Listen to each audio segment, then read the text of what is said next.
Interrogative word का सही तरीके से प्रयोग करना सीखेंगे। जैसा कि आप देख रहे हैं, फॉर आस्किंग क्वेश्चन, और दूसरा जो है सब ऑर्डिनेट क्लॉज के रूप में प्रयोग होता है। आस्किंग क्वेश्चन का मीनिंग होता है कि आप प्रश्न करेंगे, जैसे कि हमने कहा, तुम क्यों नहीं पढ़ते हो, तुम क्यों अपने दोस्तों के साथ घूमने जाते हो, तुम क्यों यहाँ पे बक बक बक बक करते हो, तुम क्या करते हो। ये क्या है? प्रश्न है।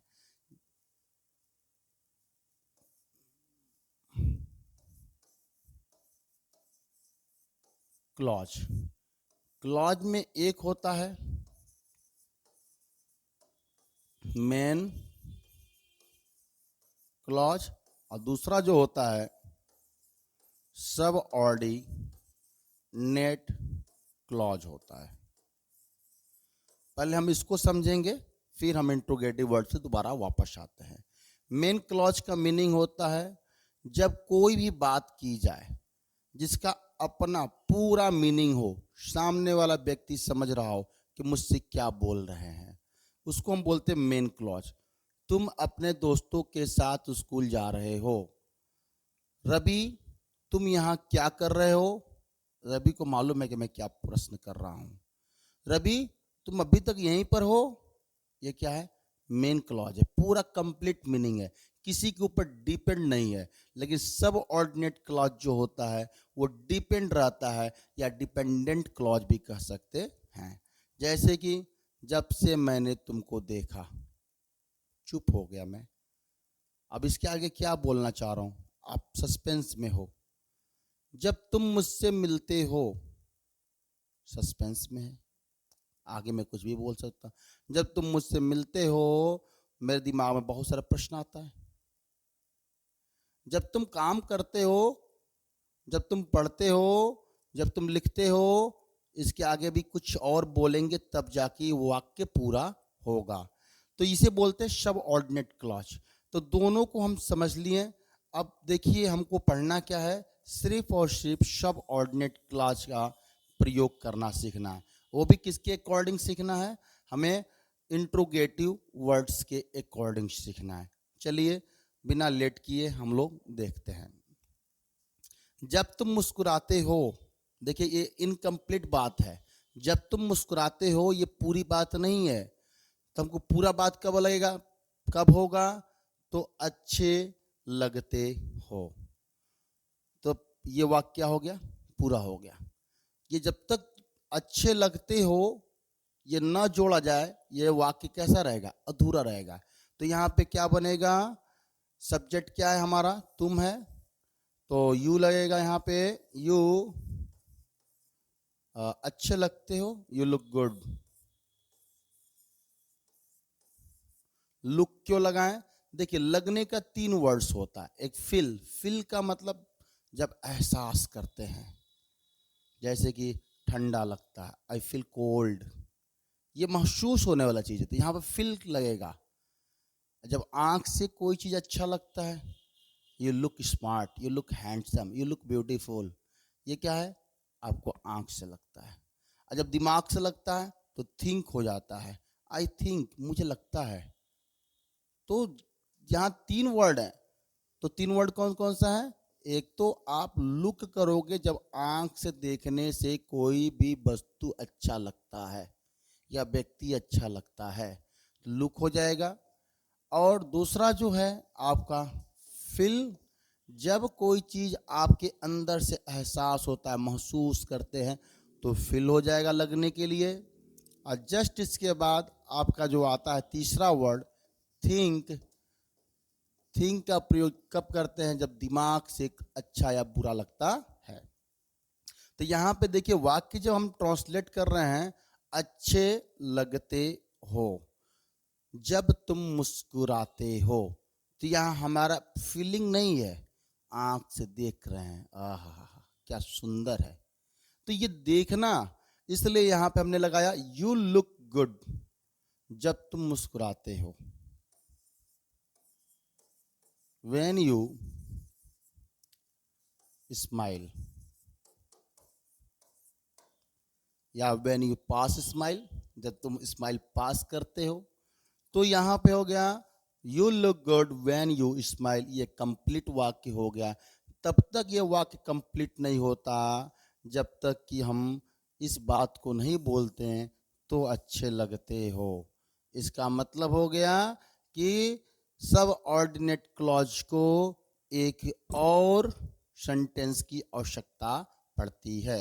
चलिए थोड़ा सा और हम समझने का प्रयास करते हैं। जब तुम खाते हो, when you eat। अब यहाँ पे दूसरा वाक्य हमको जोड़ना पड़ेगा, अदर सेंटेंस, यही कहलाएगा मेन क्लॉज। ये क्या है? सब ऑर्डिनेट क्लॉज है।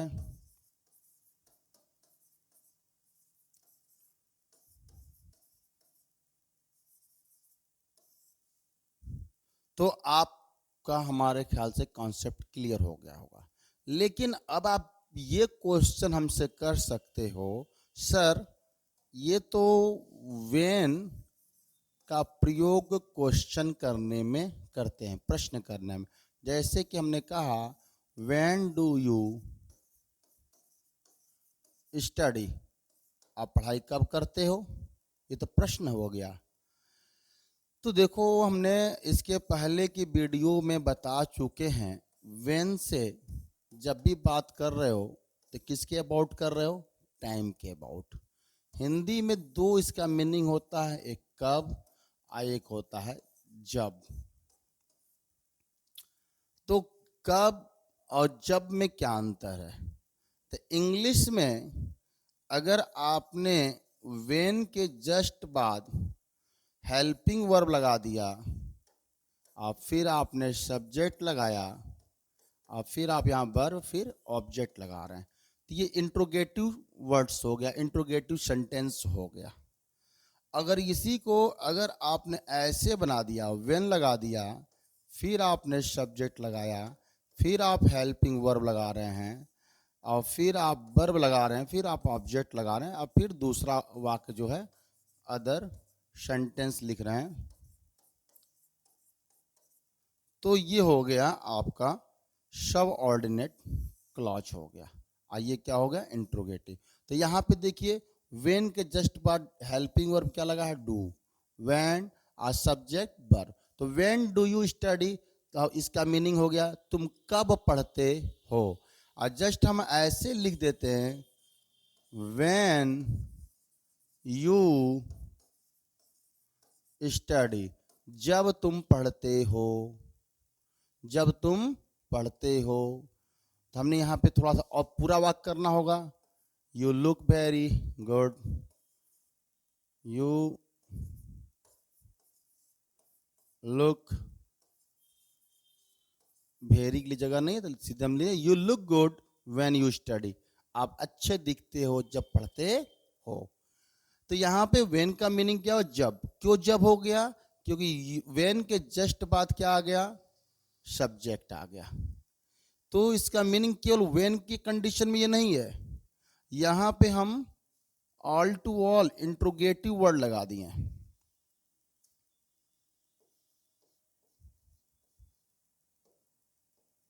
तो ये इंट्रोगेटिव वर्ड है, ये व्हेन के जगह हमने सभी इंट्रोगेटिव, कोई भी इंट्रोगेटिव वर्ड्स लेंगे, अब उसके अकॉर्डिंग सभी का मीनिंग अलग अलग होता है, तो उसके अकॉर्डिंग यहाँ पे अर्थ भी निकलेगा। तो क्वेश्चनिंग वर्ड है। रूल बस समझ में आया आपको? चलिए कुछ और सेंटेंस देख करके हम समझने का प्रयास करते हैं।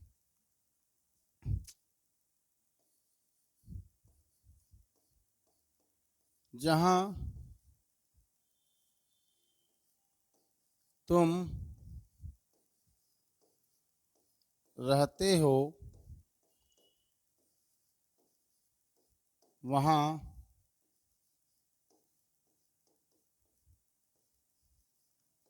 मैं भी रहता हूं। अब यहां खड़ी पाई, आई लाइव, मैं भी है ना, आई ऑल्सो लाइव। भी दिया हुआ है इसलिए यहाँ पे आल्सो लग जाए। I also live next to where you live. तो मैं भी रहता हूं वहां। तो मैं की इंग्लिश क्या हो गया? आई आई हो गया। और आल्सो लाइव मैं भी रहता हूँ। नेक्स्ट टू बगल में वहां पे, ठीक है। नेक्स्ट टू डोर लगा दीजिए। नेक्स्ट टू डोर का मतलब आपके घर के बगल में, या नेक्स्ट टू के बोल सकते, कोई दिक्कत नहीं है।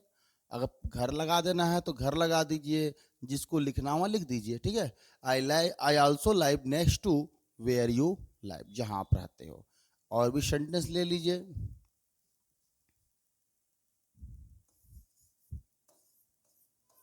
जैसे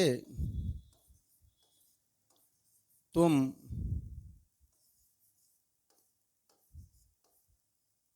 पढ़ते हो, काम करना, लड़के हैं ना, पढ़ रहे हैं तो पढ़ने से लिया जाए।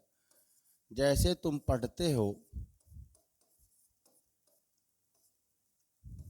वह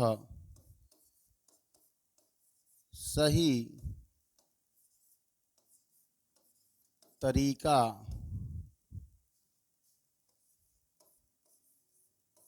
नहीं है। ये मैनर की बात कर रहा है, आइडियाज की बात कर रहा है। तो जैसे कि इंग्लिश क्या होगा यहाँ पे? हाउ। हाउ, अच्छा। तो this is not right way, this is not right way. अब यहाँ पे दो चीज है। As you study, this is not right way as you study, जैसा आप पढ़ते हो। यहाँ दूसरा क्या बोल सकते हैं?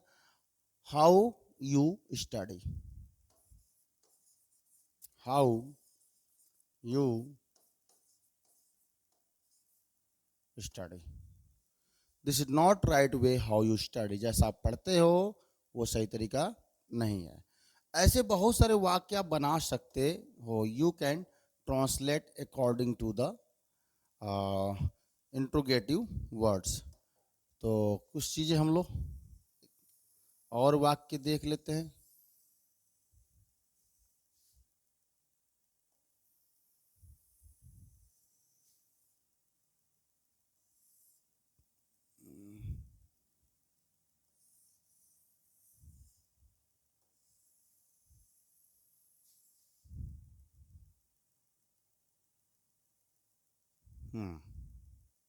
जब तुम फोन करती हो तो उस समय पढ़ाता रहता हूँ। तो I keep on teaching when you phone me. तो आपसे आशा करता हूँ कि आप भी अब न्यू न्यू सेंटेंस बनाएंगे। हम कुछ यहाँ सेंटेंस लिख दे रहे हैं।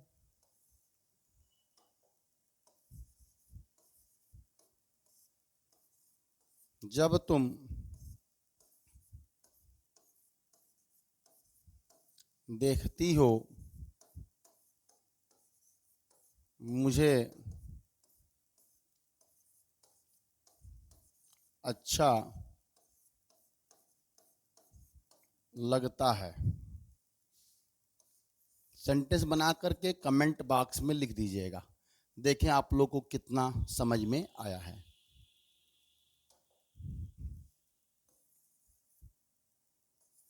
जब वह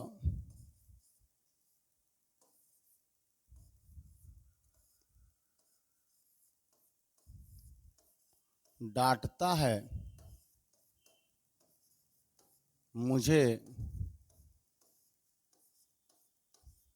गला दबा देने का मन करता है।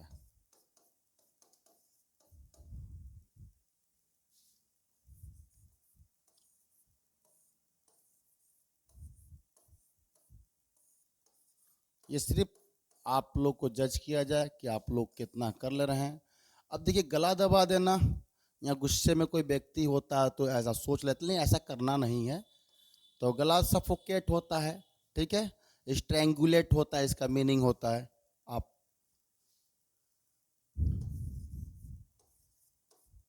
जहां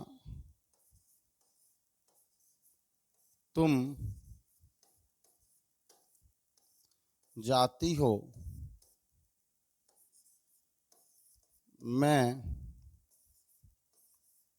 वहां पहले से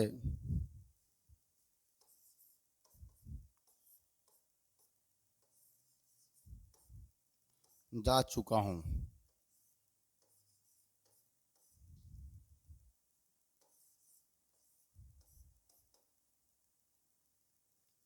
तो आपको 3 वाक्य हो गया।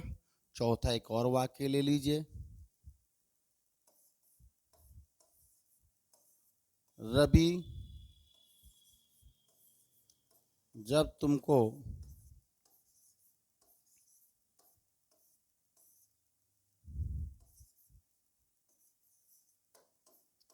पढ़ाता है,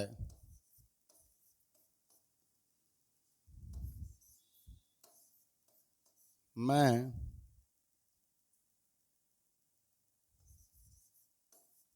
भी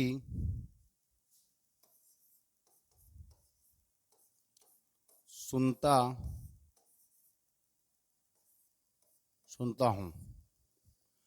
तो आप 4 सेंटेंस ट्रांसलेट करके कमेंट बॉक्स में लिख करके भेज दीजिएगा। Thank you. आप सभी ने वीडियो को देखा। भाई आप लाइक और सब्सक्राइब कर दीजिएगा। आप सभी को राम राम।